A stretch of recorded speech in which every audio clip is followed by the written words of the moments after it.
Bistado ng pulisya ang isang Chinese na doktor na nagpapatakbo umano ng mini hospital sa isang condominium unit sa Barangay Tambo, Parañaque City. Ito na, doktor.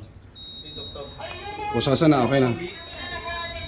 Bukod sa may illegal na ospital, nagbebenta rin umano ng mga gamot na hindi rehistrado sa Food and Drug Administration ang suspect na si Dr. Lee. Inaresto rin sa operasyon ang nagpakilalang assistant niya. Natuklasan sa unit ang ilang hospital bed, gamot at iba't ibang gamit para daw sa mga kritikal na operasyon. May naabutan ding 2 pasyenteng nagpapagamot doon. Inilipat sila sa lehitimong ospital.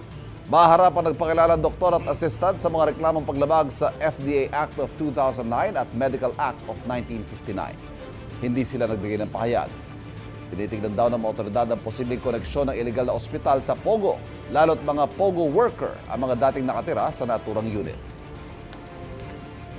Ito kasi condominium na to, nakikita natin ito before na bahay ng mga nagtatrabaho or link sa Pogo ng mga personalidad. Sa ngayon, alamin pa natin kung talagang ano ang lisensya ng mga to at ito ba ay may kwalifikasyon talagang maging doktor.